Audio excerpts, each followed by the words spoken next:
All right, we got bought by Netflix. Welcome to the Daganabbit Boys podcast. Big announcement today. Yes. Big announcement. All right, Cooper figured it out. So we were officially bought by Netflix. Yep. So if you're watching this, you are probably watching it on Netflix. Oh, yeah. Hopefully you saw the new episode of Stranger Things, and I hope you It just liked keeps it. getting stranger. Since getting bought by Netflix, we just devoured Stranger Things, and we find that it is a lot similar to this podcast in the way that we're young but getting older. Yeah. That age is starting to show. The age is starting to show. And we've officially recently become hot enough for you guys to want to fuck. Yeah, so the whole time you might have had thoughts of like, oh, they're kind of, but you can't really tell anybody about that. But just as of late, you can start to... you can start being like, oh, I didn't even notice they were attractive until this last season. You can let it fly. You can be like, they've really grown up. Yeah. This is actually pretty cool, and I feel pretty horny just looking at this. Yeah. So you can now, along with being bought by Netflix, you can officially jack off to our podcast. So You're welcome. We got our Spotify creators wrapped. And so some notable things. Most popular episode this year was with Aaron from the Car Crash Collective. That's awesome. So Aaron, if you're watching, you really knocked it out of the park. It was played 106% more than our average episode. That's so awesome. People really came out of the woodwork. For Aaron, a lot more for Aaron than all the other guests we've had. Mm-hmm. And she is a woman, so that says a lot about how women are doing great. Yeah. Shout out to women, our People of the Year. People of the Year is definitely going to go to women. Some notable women include Erin from the Car Crash Collective. Shar, who I believe is probably number 2 on the list of women. Erin's number 1. She got the most people out for it. Yep. Shar of Iran and Angie Stroud. Angie Stroud, number Missouri, 3. Sorry. Originally. From Missouri? From the Bay. She's, born in Missouri. Well, to me, she's one of them Bay Area liberals.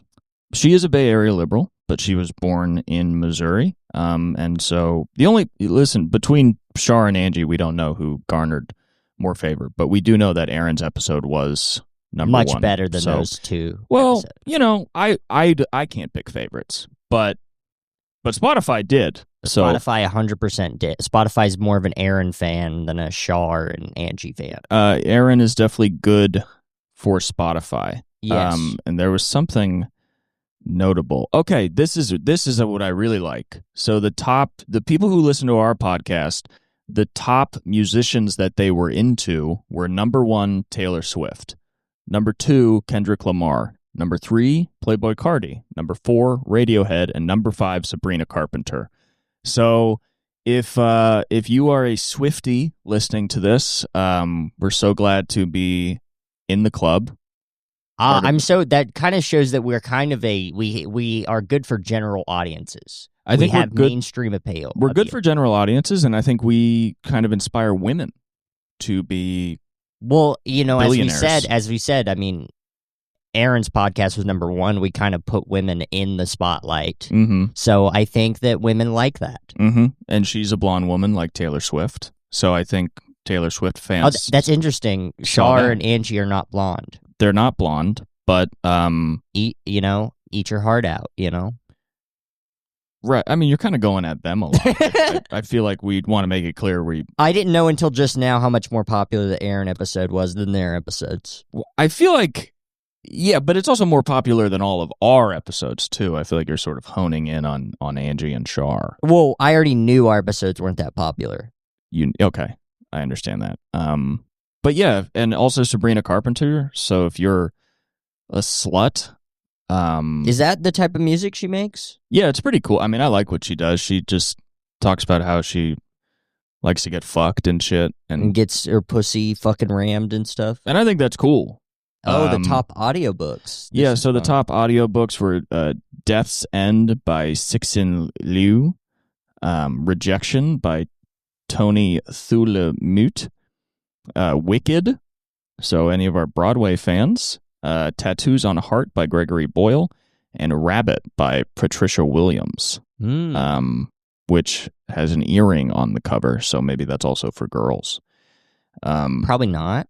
The other top podcast, number one top podcast that people were listening to besides this was Creepcast. I've never heard of that.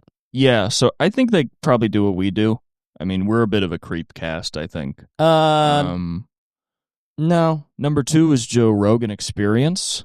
Oh, we kind of do what he does, though. Yeah, we like to spread misinformation and talk about how AI is good and, how we wish our daughters were AI. Number 3, it's an animation podcast, kind of. It's animators do the Creepcast. Oh, okay. So, yeah, number 3 was Matt and Shane's Secret Podcast, and we are 2 guys, and your name is Shane, so. But your name's Cooper. Well, that's why they listen different. to. Yeah, it's different. That's how it's different. Yeah. Because you're a lot like Shane Gillis. You love football. Yeah. And drinking beer. Yep. And doing zins. Yep. And hanging with the guys. Number 4 is Stavi's World, with the Stavros Halkias. They do a call-in show on that one. I would love to do a call-in show. Yeah, I think it is. It does sound fun. And number 5 was the Adam Friedland Show. So sort of the people who were fans of Come Town, I guess, yeah, looking for something else. Yeah, and they found us. So 45 of them or whatever. Well, what's fun about all these stats is that it is stats from about 45 people. Okay. Cool. So it really doesn't mean anything. But apparently we are maybe I can show this. We are a 2025 rising star. And our show's growth outpaced 78% of other shows on Spotify. Okay. Which would make you think that a lot of people were watching this. But I think it just means so little people are watching the other shows. No, what it means is 20 people were listening last year and 40 people are listening this year. So that's like an insane amount of growth percentage-wise. Well, that means if we can double each year, eventually maybe in like 10 years, we could have like 500 listeners. That would be no. That's if we doubled it. Oh, if it grows exponentially? Yes. Oh, well, then we could have like maybe 1 trillion listeners. Oh, yeah, that would be awesome. We received more comments than 96% of other shows, so keep commenting. Keep commenting, yeah. I like the Spotify community we are building. I had no clue there was even a Spotify community until Cooper told me about that. Yeah, we have a lot of cool comments. Just in our sort of end of the year wrap up, we'll have some big shout outs. The People's Camp. Always leaving some good comments. Thank you for that. Shout out People's Camp. Madeline, I don't know who you are, where you're from, but you do comment a lot, and we appreciate that, and you're a girl. So I hope we inspire you to be the best and strongest woman you can be. I hope you're building a business. In a way, you were our person of the year because women are the people of the year. And women are the people of the year, so you are one of them. Jane, another woman. A lot of women. Women are really into this podcast. I hope you're waking up every day and loving yourself, Jane. Cat 702 Vegas. Also, Cat sounds like a woman's name. Sounds like a woman's too. So yeah. I hope that you are loving your boobs and pussy as a woman. I hope you wake up every day and you're proud of your boobs and pussy, but also your brain, because that's most important to us. Garrett Gang. That's a guy. I don't care. That's a guy. I don't give a shit. Probably said some bad stuff or something. Suburban Cutie Tunes, that's Erin. Thanks. That's Erin, our most popular guest of the year. She also commented, when Char was on the podcast, I have a crush on the girl. Ooh, okay. So maybe Angie does. Maybe Erin says something about Angie. I'm sure she. Well, yeah, I'm sure she did. I don't have it right here, but I'm sure she did. So, Erin, I'm gonna Was Angie on the podcast this year? Well, she was with Joey at some point, so we're just sort of... I don't remember when that was. But I think we can get Angie her own episode. I think she deserves that. Hannah Carpenter. Oh, that's a good idea. We could kind of like see how people feel better. Yeah. We could do a check-in. Yeah. To see how people feel. And Aaron, if you watch that episode with Angie, feel free to comment whether or not it's better or worse than yours. I mean, according to the viewers, it's worse, probably. Mm-hmm. Well, once again, I think our podcast is clearly analytics-wise about uplifting women. So I think there's nothing better. To uplift some women, you have to downlift other women. I think that's your thing, and we can not do that. We can uplift. We're not going to downlift that many women, though. I've only downlifted one woman. Yeah, but I just think if there's only been 3 on the podcast, we can just uplift them all. That's a good point. All of them can just Angie, you're back. Yeah. For Shane. Angie, you've been here. I've been with you the whole time. Sarah, that's Aaron's friend, she commented, thanks, another woman. I hope that this podcast made you love your face or whatever the fuck you need to wake up. Somebody who I think is a woman commented, can they get mic stands? You can go fuck yourself. You can go fuck yourself. Let me see. Can they get mic stands? Yeah, it kind of looks like... Oh, no. What do you mean no? No to the mic stands or no to this person? Well, no, I think that was... I think they want us to get mic stands. I feel like mic stands, they would like that. That's a critique, though, and I don't accept that. Oh, okay. Yeah. So now, look who's downlifting women now. Well, this woman is trying to... She's trying to nag us. She wants to fuck us. Yeah, probably. And also, yeah, anybody leaving comments, feel free to leave a comment about how we look. A lot of people have said that I'm handsome and good looking and stuff. We've said that, yeah. And, guys don't get a lot of comments on their looks. So it's nice. Please objectify us, our 40 women viewers. It's nice to have a pick-me-up. We're kind of pick-me for women. Preferably if you don't know us, that's the best. Yeah, if you know us, I don't really... If you know us, let's... Like, if you're our friend's girlfriend, please don't say anything about our looks. If you know us, let's keep it professional. Yeah. I like the relationship we have, so let's just keep it that way. I'm just more interested in being friends. To all the women that watch this podcast, I am more interested in being friends. Unless I don't know you yet, in which case I maybe... Unless I'm trying to know you. Maybe we could explore a sexual relationship. I'm not ready to be in a committed relationship. I'm kind of trying to work on myself mentally, but if you would like to share each other's bodies in a mutually respectful way, then I could be interested in that. In which you're the sub and I'm the dom. I'm mutually respectable. If you would like to explore a hardcore BDSM dom sub relationship with me or Shane, for a prolonged... I'll make you eat dog food.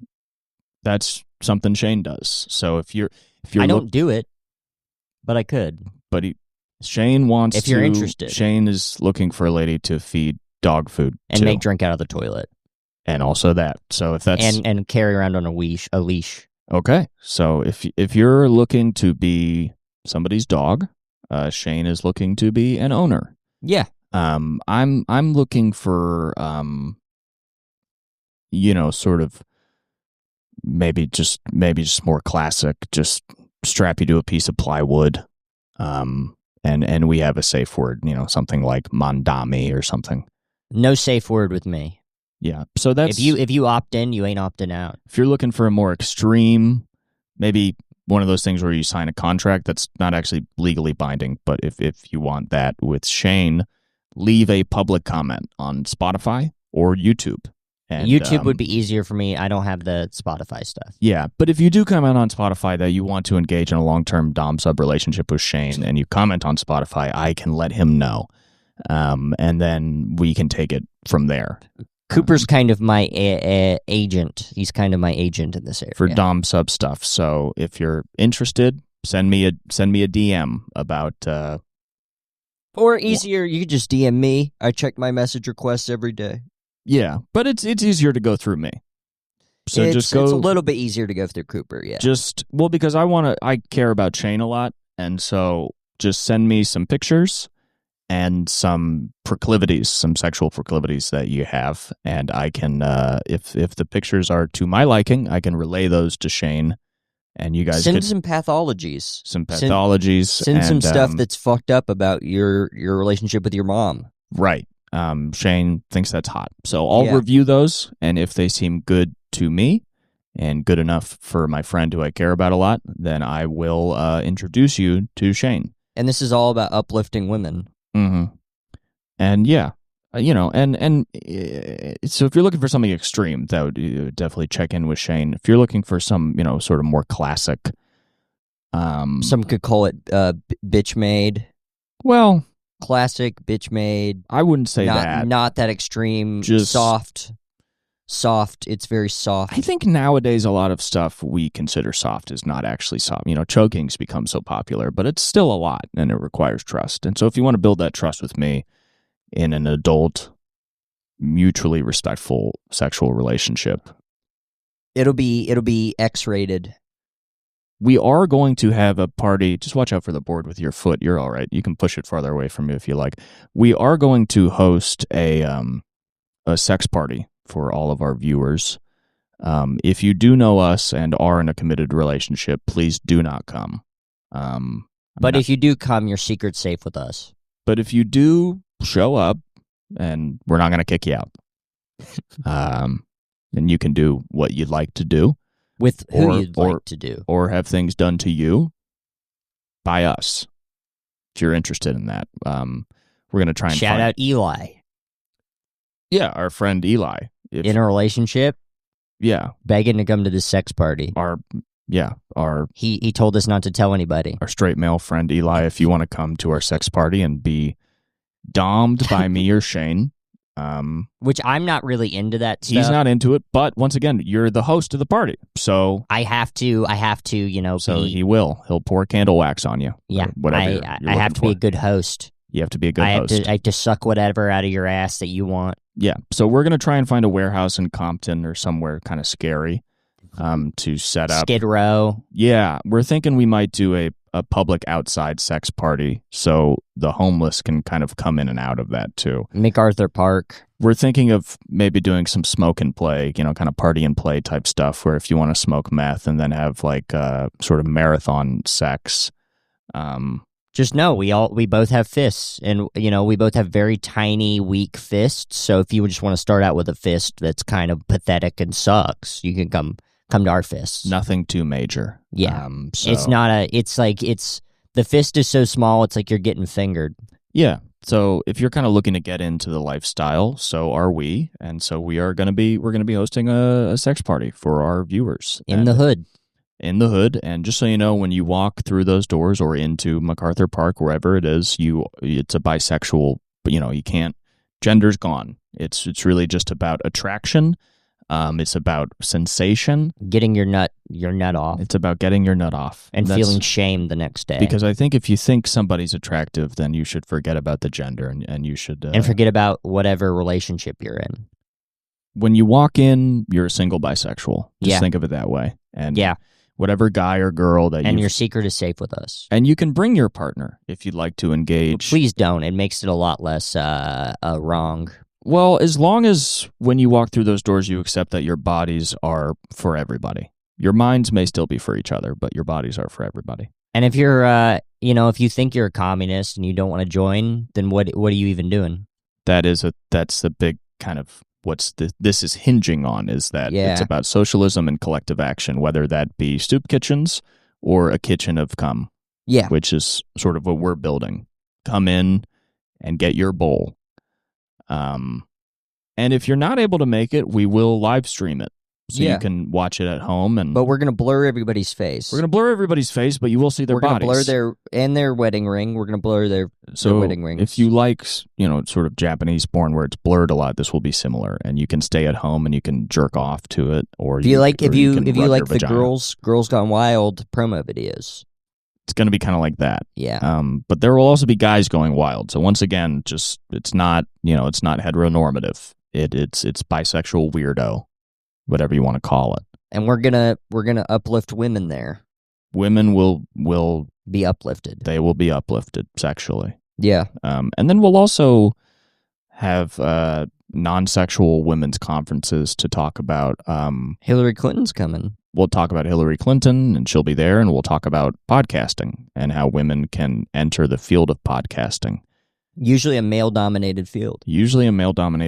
I want to see less women on the whatever podcast being called whores and more women having their own podcast where they can call themselves whores instead of having somebody else. Just, talk about feminism. If you want to talk about bell hooks, yeah, you can do that too. Bell hooks will be there. Bell hooks will also be at our sex party, and she will be learning all about love and at our sex all party. About heterosexual sex. Can't wait to hook my penis into old Bell. Oh, yeah. Yeah, when I'm fucking her, my balls are going to be jiggling like a bell. So, hook. Bell hooks. Hook up, if you hook are, up with Bell. We're going to hook up with Bell. If you are watching, please come to our sex party in MacArthur Park. Bell Hooks is deceased, actually. Well, so Bell Hooks we're going to have to dig up Bell Hooks. She died in 2021. Toni Morrison, is she still alive? Well, yeah. I think... Nope, she died dead. in 2019. Going to be a lot of dead women there, so if you're into that... Maya Angelou, is she alive? She's dead. She is dead? She died in 2014. Okay. We really missed the boat on a lot of these guys. Yeah. These gals. We could have totally fucked their pussy open. Alice Walker, are you still alive? Alice Walker is still alive. Okay, Alice Walker. Born in 1944. Another famous black author known for writing The Color Purple. If you want to come to our sex party in MacArthur Park, we will respectfully explore your body, find out your interests, and cater our tongues, fingers, and penises to what you are into. We're gonna lick your asshole, Alice Walker. You're invited. We gonna lick the color purple off of your butthole. Yeah, my balls ain't gonna turn blue then purple. Your nipples. I'm gonna come. Your nipples are gonna be the color purple after we're done squeezing them and twisting them and shit. So, if you're interested in that, you're also invited. And we Her say sequel, The Purple Nurple. It'll just be called The Color Purple, parentheses, My Nipples, after the Daganabbit Boys open air sex party in MacArthur Park.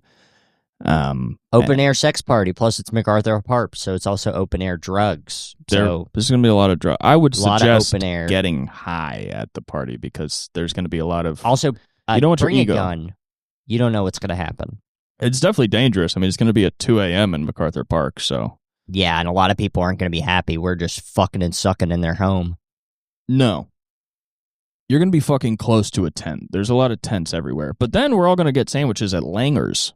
Which might not be open, but we're going to have to call them about that. Well, I mean, we're going to start at 2 a.m. We're going to start at 2 a.m. and probably go till noon the next day. Oh, okay. You know. So we can go get Langer's pastrami. One of the most famous pastramis in the country. You're going to need some after... You need some protein. After, a lot's going to be taken out of you, both fluid-wise and mentally and stuff. We're going to have a water guy. There will be a water guy. Luke Binkow is going to be there giving water. He's going to be the water boy. To everybody. And, if his partner wants to come, she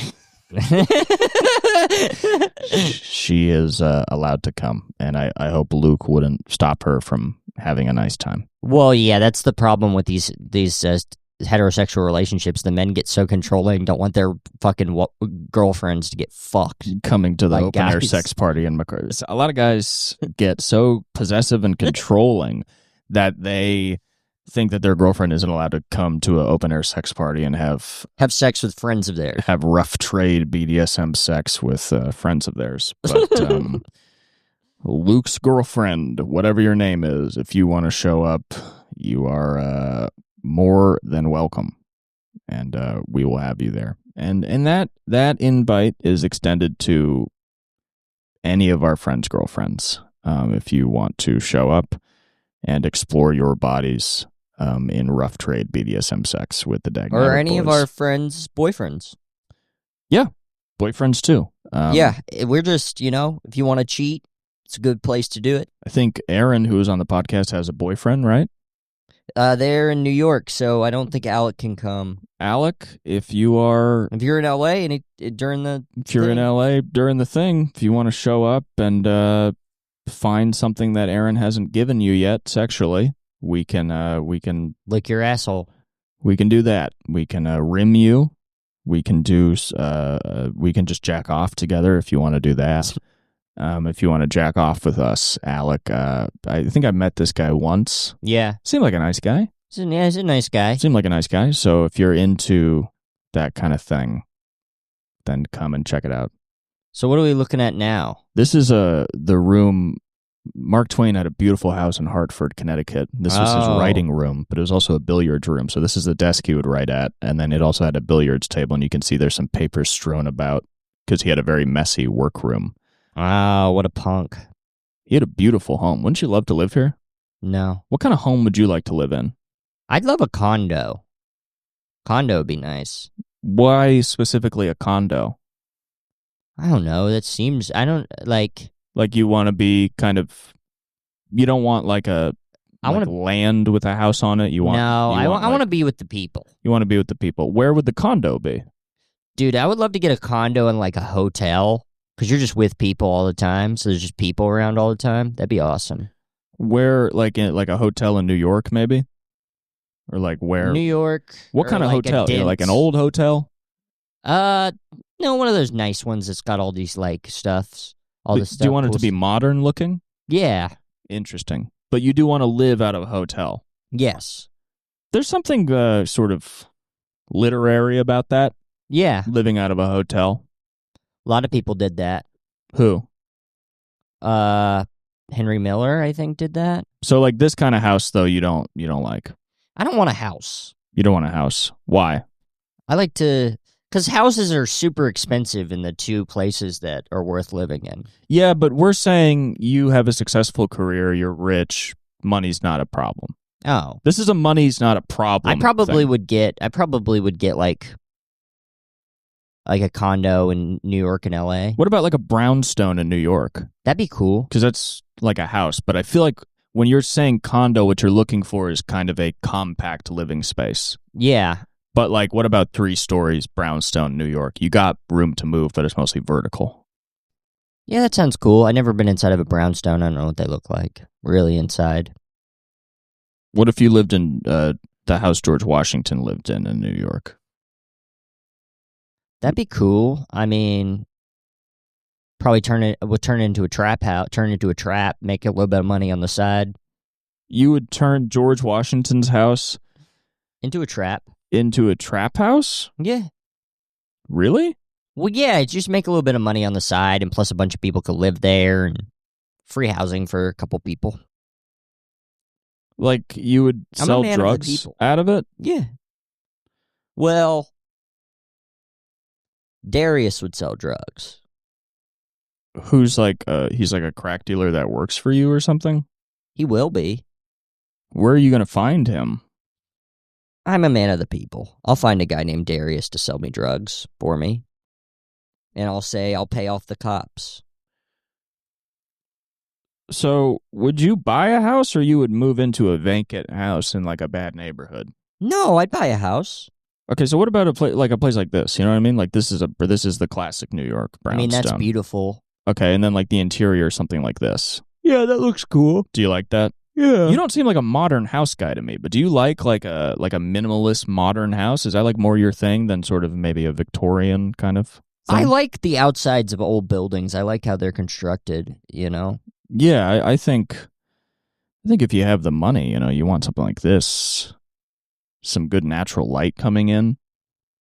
You could have a parlor room to entertain. You could have a room to write. Oh. A room to sleep, you know? Maybe you have some children. But I don't know if there's enough space in there to trap. But trapping is its own job. And in this life, you are a famous comedian, TV show writer. So you don't have to. What did I write? Whatever you want to write. Oh, boy. I just don't know why you're... That's a lot of options. Yeah, no, I feel like, okay, you need to believe that you have options. Can I write Arrested Development? No, it's already been written. But you could write your own version based on the events of your life. Make a funny show. I just feel like something in you believes that you have very little options and you have to trap And what I'm saying is I think you're a really talented guy. You could build up a career. But the trap is just a little bit of extra You money. don't need extra in this scenario, though. You make millions of dollars from touring, releasing specials, making TV, maybe a movie, doing some acting gigs. You have $50 million. You That's don't a need... lot, dude. That's a lot. Yeah. And it could go away so fast. Well, why? Why would it go away? That's the thing about money. It's fleeting. Yeah, but at this point, we get you a financial advisor. He tells you your budget, and he pretty much... What's his name? Probably something like Steven or Mort. Ooh, I like Mort. Yeah, so we got a guy like Mort, and Can Mort trap? Mort cannot trap. Where's Mort from?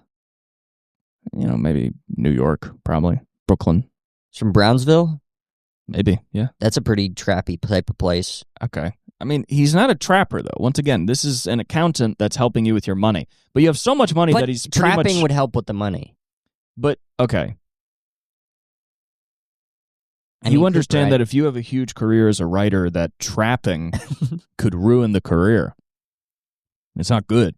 It all could also help. You go to jail, and then you're not able to write and tour. What do you do in jail? What do you mean? Whatever you do. You read and you work out. The point, Sounds like fun. you can do that without going to jail. You can be a famous comedian who has open, free days, and you can use that time to work out and to read and have this financial freedom that you could build a great life with. You're starting to sway me that maybe trapping isn't the way out. Yeah, I don't know why you think it is. You moved to L.A. to be a comedian. I don't know why you're still thinking about trapping. If you wanted to trap, you could have stayed where you were. That's a good point. Yeah. Maybe I should move back. No, don't move back. I thought you're saying I should move back. Do not move back and trap. Okay. You're doing good in L.A. We're moving to New York next year. Okay. And we're going to be working comedians, so you don't need to trap. We are? Yeah, that's the plan. That's awesome. Yeah. You performed in the main room last night? Yes. Hell yeah. It was awesome. Hell yeah. Thank you, Etzer Pavisky, for being pregnant and not being able to show up. Really appreciate that. I definitely owe you a gift for your baby. Maybe a picture of me in the main room. You can put that in maybe the a bottle nursery. of wine she could enjoy while she's pregnant. Yeah, Or some cigarettes. if you'd like some cigarettes or some tequila Coffee? to drink while you still have a baby inside of you, I can definitely get that to you. Or Grapes? Are pregnant women allowed to eat grapes? Sure. I'd love to give you... They're Chocolate, grapes. They're like dogs. If a pregnant woman eats chocolate or grapes, they die. Really sucks. But if you want a picture of me to put in the nursery of your child, I'd love that. So I can give that to you. And when the Esther. baby asks who it is, she could just be like, that's who you're named after. Cooper. And the baby's like, I'm a girl. And she's like, shut up, Cooper Stasia. Ooh, that's a beautiful name. Koopastasia. I really like that. That's what my daughter's name will be, Cooper Stasia. When you've passed away, when you've been dead for 10 years. What am I going to die from? Trapping? No, you probably get into a fucking car accident. Some fucking guy, some fucking big old truck crashes into you, you fucking die. Are you sad about it? Yeah, I'm sad. I named my only daughter after you. I was going to name my daughter Shania. That's so nice. Why? After you. Because I died? You're also dead in my view, yeah. Well, we can't both be dead. I think what's going to happen is we're going to move to New York and we're both going to die. I don't think comedy's going to work out. You can die 5 times a night in New York. You can die so much in New York. There's so much more ways to die in New York than L.A. In L.A., comedians are not dying enough. Yeah. I only have about 7 to 8 friends in comedy that are now dead. But in New York, guys know hundreds of dead people. They have a cemetery in their mind of all the dead they know. Yeah. And that's really the fun of stand-up is, even though I'm 26, I know so many people that have died of drugs, DUIs, and suicide. And you don't get that in other industries. Yeah, I guess maybe the mortality rate's pretty high. It is. Probably construction, probably know a bunch of people that died too. Yeah, I mean, I think I guess maybe you meet more people, though, in stand-up. You meet a lot of people. Yeah. You meet a lot of people and you go, oh, yeah, I like that guy. And then they go, shoot themselves. Yeah, and then you go, that guy shot themselves. And it hurts a lot. Yeah. When you only know somebody peripherally and then you find out that they killed themselves, it makes you really sad. Because you're like, I totally could have had sex with them. You're like, fuck. I could have fucked him. I could have sucked that guy's cock, but he wanted to end his life. Yeah. My God. He just blew his head off. I was about to blow his mind. If he just would have lived longer, I could have sucked him so good he wanted to keep living, but... Yeah. You know. Instead, he wanted to die. Yeah. Yeah, I fucked everybody I know that's died. It sucks. We were all lovers. Yeah, it does suck because people will be like, did you hear that comedian died? And you're like, we had sex with each other. Oh my... Multiple times. God. Every time they would visit, we would fuck. Stand-up comedians die prematurely and have proportionally more non-natural deaths, including suicide, drug-related deaths, compared to other actors in the general population. Huh. Research by Mac Killop Institute confirms significantly more premature deaths among stand-up comedians, 38.9%, relative to general life expectancy when compared to dramatic actors, 19.6%. Stand-up comedians also experience proportionally higher non-natural deaths, 19.4%, which include suicides and drug overdoses. Yeah. What's not natural about a drug overdose and suicide? Well, seems pretty natural. It's not. No, it's not. It's bad. There's a whole... Does this count for, like, when they say comedians, do they mean famous comedians? Like, or do they mean, like, open micers? Or, like... I think they try and get a lot of people together. Oh, Mark Twain, I'm reading a biography about him. Famously declared that laughter is one really effective weapon. That's all. That's what it's all about. And he did live with a lot of guilt about his younger brother and child's death. Who weren't stand-ups. Have you ever thought of winning the Mark Twain Award? Would you like to do that? I would love to do that. A lot of people have said I'm one of the greatest humorists since Mark Twain. I was at work thinking about what my acceptance speech for the Mark Twain Award would be. I would probably just go up there and rap, freestyle. Oh, I like that a lot. Yeah. Would you rap about anything in particular? No. About how I'm trapping. I'm trapping on the low. So I'm a famous comedian, but I'm still trapping. So, like, usually they have all your friends come up and say nice things, and then you give a speech at the end. So, like, I and all of, Dan and whatever would come up and say a bunch of nice things about you. Well, you're dead. So it would be so Dan. I wouldn't be there. It would be Dan and everybody else Will that's lived would come up and say that you're one of the funniest guys, and then you would come up and be like, a lot of motherfuckers coming to the show, but they don't know I'll be trapping on the low. Yeah. Yeah. I'd be like, my name is Shane, and I'm here to say I trap every day. Yeah. On the down low. Mm-hmm. Motherfuckers always knocking on my door, looking for scripts, but sometimes looking for more. I got crack in my pocket. I'm ready to rock it. And you're kind of like giving a ad. Yes, for drugs. For drugs. That would be really funny, to win the Mark Twain Award and then mostly just talk about how you sell drugs and you got it on you right now and you can sell to anybody in the audience. Anybody here that wants... I'm looking at you, Jon Stewart. Come on, Jon Stewart, you want to buy some rock? Yeah. I'll give it to you cheap if you suck off my Doberman.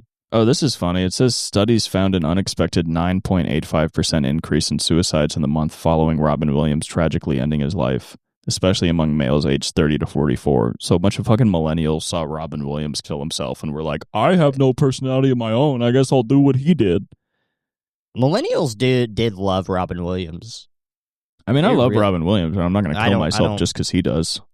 He just killed himself because of Parkinson's.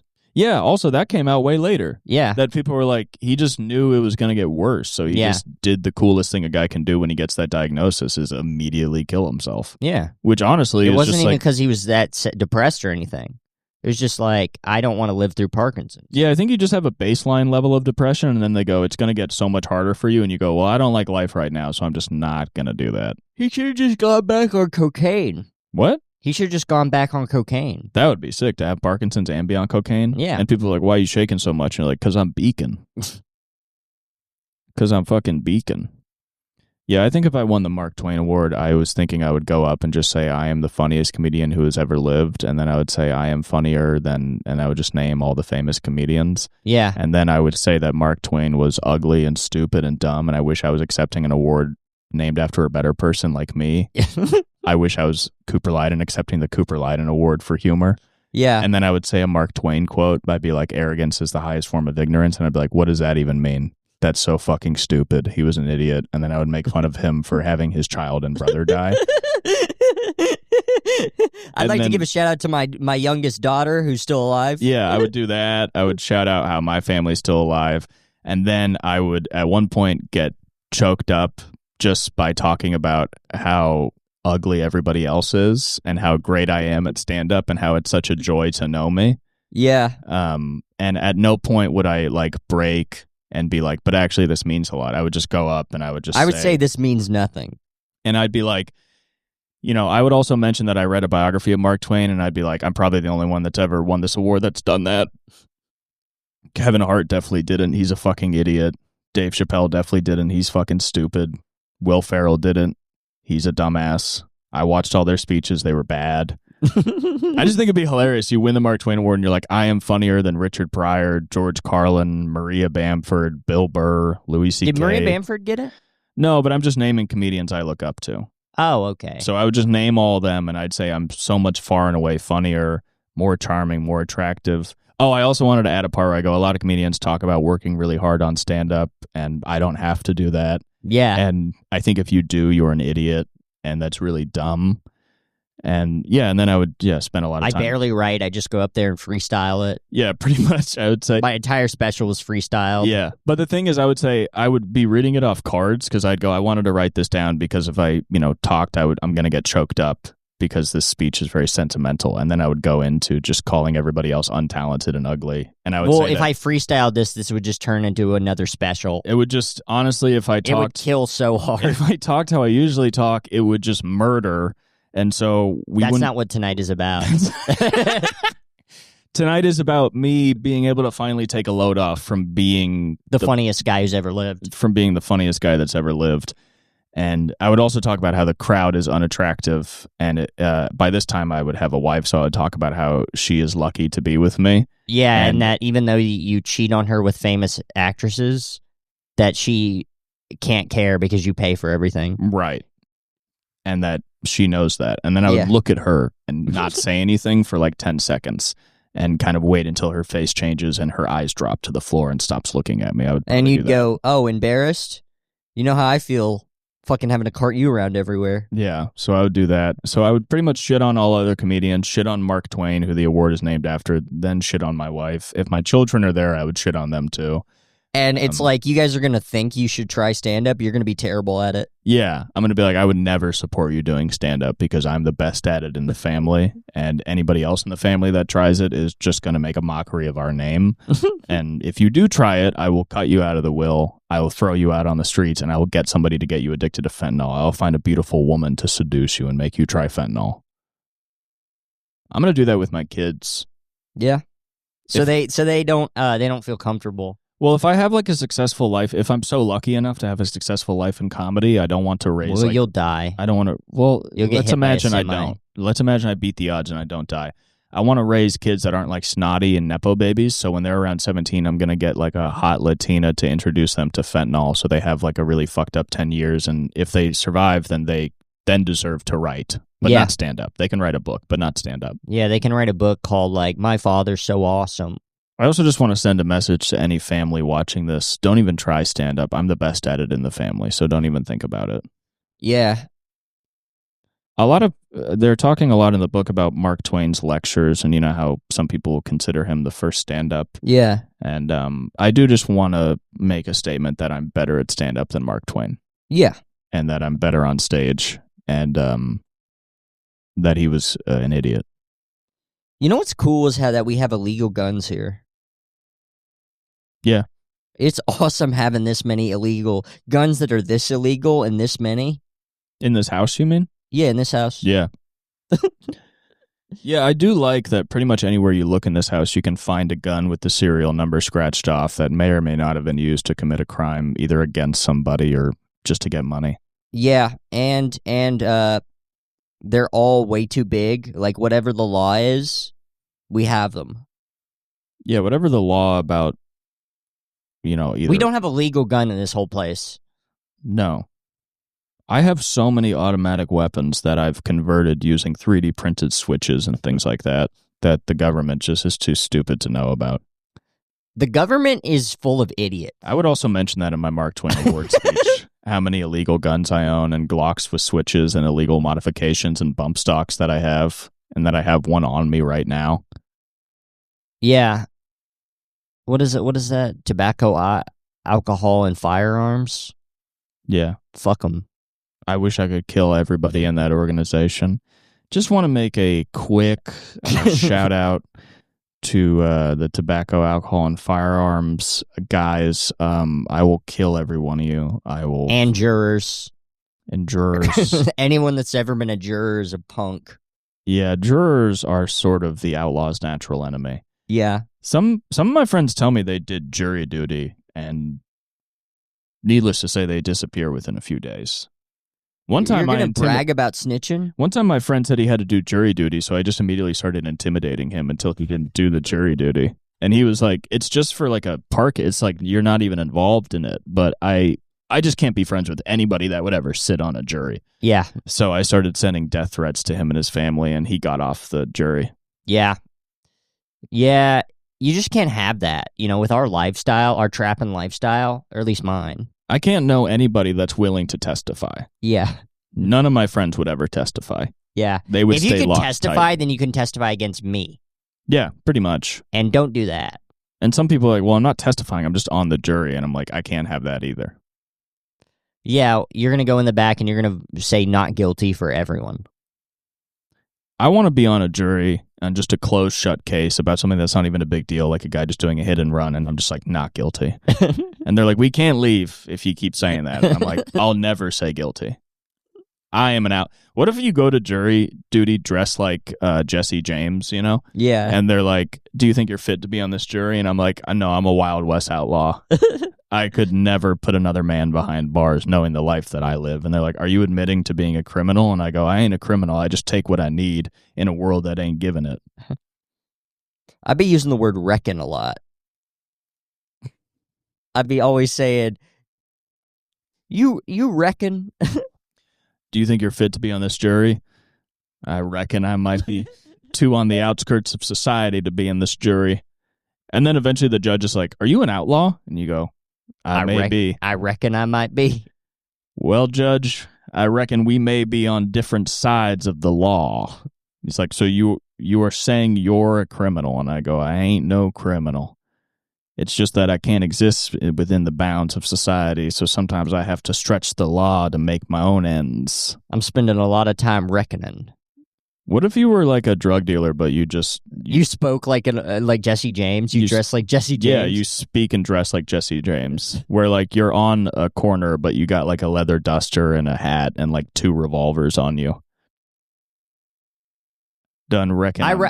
I reckon you get out of this neighborhood. Yeah, and people are like, take your blue shirt and I reckon you get out of here. Yeah, shooting the Crips with revolvers, like.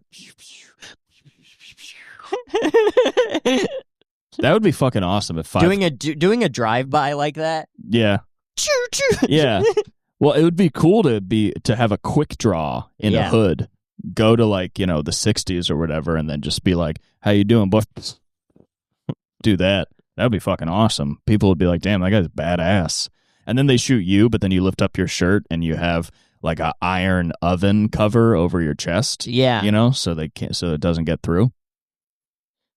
Did you hear the James gang and the Crips have a duel coming up? Gangs need to start dueling again. Yeah. Because they keep shooting behind cars in the street, and all they do is hit a baby. But if you let them go in the baby did live in that neighborhood. And that's the baby's fault. But if you let them go, baby did live on if that you street, let them go in the middle of the street, I've been banging on these babies. We should just start a gang that's just at war with babies. How are you going to be born over here? Your ass should not have been born over here. You're just going to grow up to be in the opposite gang. So we're going to have to put a stop to that. That's kind of what Israel does, yeah. That's pretty much their MO. They go, yeah, I know it's a baby now, but he's about to be an op in like 10 years, so. The IDF is one of the world's biggest gangs. Yeah, pretty much. They kind of got beef with everybody. They're always tripping. I got to piss, but we can cut it out. Unless you want to keep talking, but I'm not going to be Yeah. I'm tired, so I'm not. Let's just cut it out. Okay, we're back. We're back. Should we have Mark Twain on the podcast? I don't want to give that guy any more press. Yeah, you don't like his articles. You think he's outlandish and rude. He's just a little bit too blue. He's blue, and he says pretty rude things about pious people and Christians. How are you going to be talking about God like that when your daughter died? Exactly. You're just asking for a reckoning. Not his daughter, his son Langdon. His Langdon? Yeah. His named his son Langdon? Yeah. No wonder it died. Yeah. I mean, geez, what do you expect, idiot? Well, yeah, put that on the gravestone. Langdon Twain. Yeah. Or Langdon Clemens. Yeah, I mean, how stupid does that name sound? Sounds like a fucking scientific name for an orange, a Langdon We should go Clement. dig up his son's body and then fucking disrespect it. I would love to do that. Yeah. We could bring Mark Twain's son's bones to the open-air sex party in MacArthur Park. And just shove them in people's asses. Yeah. We could pass them around and suck on them and shove it into people's bodies. People might like that. Yeah, that would be awesome. We could turn it into a dust and then drink it, put it in water, drink his son's bones. Yeah, we could turn it into a dust and then throw it on Mark Twain's tombstone. I don't know if we would get along with Mark Twain. He would probably think we're too funny. I feel like, back then he was like, getting in trouble for talking crazy. Yeah. But he would also say it in like, sort of certain ways where he's like, I bought a ticket to the circus and I showed up and it was Congress. He's saying stuff like that. And then we would just be like talking about like eating his son's bones. And I think he would be like, that's too crazy. And I'd be like, well, then you're really not that crazy, are you? I don't know if Mark Twain... He was the edgelord of the time. He was. He was a little edgelordy of the time, but I don't know if he could keep up nowadays. I don't know, maybe. It was an entirely different time. I mean, what he was saying was the equivalent of like Louis' like, fuck a dead kid in a field joke. Right, but I'm saying he gets transported from that time to right now. Yeah. So he can't acclimate. Do you think he'd be dark woke? I don't know if he could handle dark woke. Be hard to explain to Mark Twain why Hamas is like not a terrorist organization. Maybe we should send this episode to his ancestors. Can you guys handle this? Hey, we're trying to see if Mark Twain could handle being on our podcast. How do you guys feel? And if they're like, this is gross, we're like, well. Turns out the Clemens family are a bunch of pussies. Yeah, we should, because he would write like articles about other writers and shit and talk shit on them, so we should talk about how we're giving him his just desserts right now. It would seem that the Clemens family has lost its gift of wit. Yeah, I wonder where they are. I wonder. I bet we could find somebody related to Samuel Clemens. Nobody talks about how the Twain family has lost its gift of wit. There hasn't been another Clemens that's really done anything big since then. Dude, I bet his ancestors are fucking ugly. They might be. He's a weird-looking guy. He was a weird-looking guy. Which is what comedy should be. It should be a bunch of weird-looking guys. I mean, that is true. That's probably why he was pretty good at stand-up, is he just was kind of a weird-looking fucking guy. And he would come up and be like, I used to be racist, but now I ain't racist. Yeah. I mean, we got to get all these normal-looking motherfuckers out of the stand-up business. I mean, truly, it sucks. Yeah. Because they're bringing all their, like, I used to be a fucking accountant, and now I'm doing stand-up, so they're bringing all that business knowledge to stand-up, making it harder for us normal guys who couldn't do anything else. Yeah, making it harder for us fucking idiots who aren't good at anything. Yeah. All these people that are good at stuff keep doing stand-up and being really good at the business of it, and it's kind of pissing me off. But fine at the stand-up part. Yeah, fine at the stand-up, amazing at the business, and we're like semi-good at the stand-up and terrible at the business. Oh, yeah. Which makes us think that we deserve to be really famous for some reason. Shit is crazy. Yeah, I love to go to a show and then leave immediately to go get food after I'm done with my set. I do like to do that. I love to do that. I don't know if that's a criticism. I do that all the time. But we're not meeting people. We're not hanging out. We're not supporting. And it's not like we have a bunch of other shows that night a lot of times. No, I just don't want to be there anymore. I hate it. I went up and I did stand-up. I don't want to be here anymore. I did what I'm here for. People are like, why don't you wait and hang? And I go, with you? You suck. And they go, no, everybody loves this person. And I go, really? Holy shit. Why? Why? This is the worst person I've ever met. They're nice? They're not Why does nice. that matter? Why? What do you mean they're nice? Who gives a fuck? Yeah, Goebbels was nice to Hitler. Who gives a fuck? Why do I care that somebody's nice? Oh, you got to meet this person. They're so nice. My mom is nice. Can I network with my mom? Yeah, I know nice people. I got a mom. I don't need any more nice people. I want to meet dickheads who nobody likes. Where are all the dickheads? What happened to the dickheads? We do have a lack of dickheads in society now. Yeah. Everybody's trying to be like nice and pleasant and good. Somebody told me that they've heard people say that I'm funny, but I'm an asshole. That's great. Yeah, but I feel like being an asshole is not... You could be an asshole, I feel like. Yeah, being an asshole, people like assholes. You just need to meet a woman like Livy, like Mark Twain did, and she can civilize you. Oh, what's going on with Livy? Her husband died, right? Yeah. What's going on with Mark Twain's wife? Can you see if Mark Twain's wife is still alive? Can you Google that? Yeah. She was an invalid. Ooh, that's perfect. She was in bed a lot. She couldn't really walk a lot. Oh, that's awesome. Which he deserved. Olivia Langdon Clemens. Yeah. She's still alive? Check if she's alive. Let me see. Check if Mark Twain's wife is alive. No, she died in Italy. The fuck? What year did she die? 1904. Oh, okay. Yeah. Damn, look, Fuck. she's sexy, dude. She's sexy as hell. Yeah, she's a little cutie. She came from a rich family. She's a Nepo baby. Oh, wow. And it couldn't save her legs. She had a bad sense of humor, apparently. Huh. She didn't really get a lot of what Mark Twain was saying. He would say funny stuff, and she'd be like, I don't know what that means.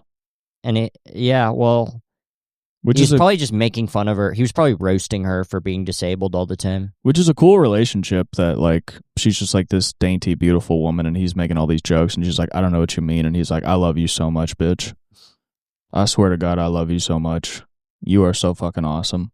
I always picture Mark Twain as old, but he wasn't always old. No. All the pictures. No, he was young for a lot of his life. Yeah, but he was young at the beginning. all the pictures, most of the pictures of him as an old guy wearing his white suit. He looks weirder and cooler when he's old. Yeah. You know, he looks like a fucking weird fuck. But then when he's young, he just looks like a fucking guy. And then that makes me feel better, because I look at my face and I go, this isn't the face of a man anybody wants to see.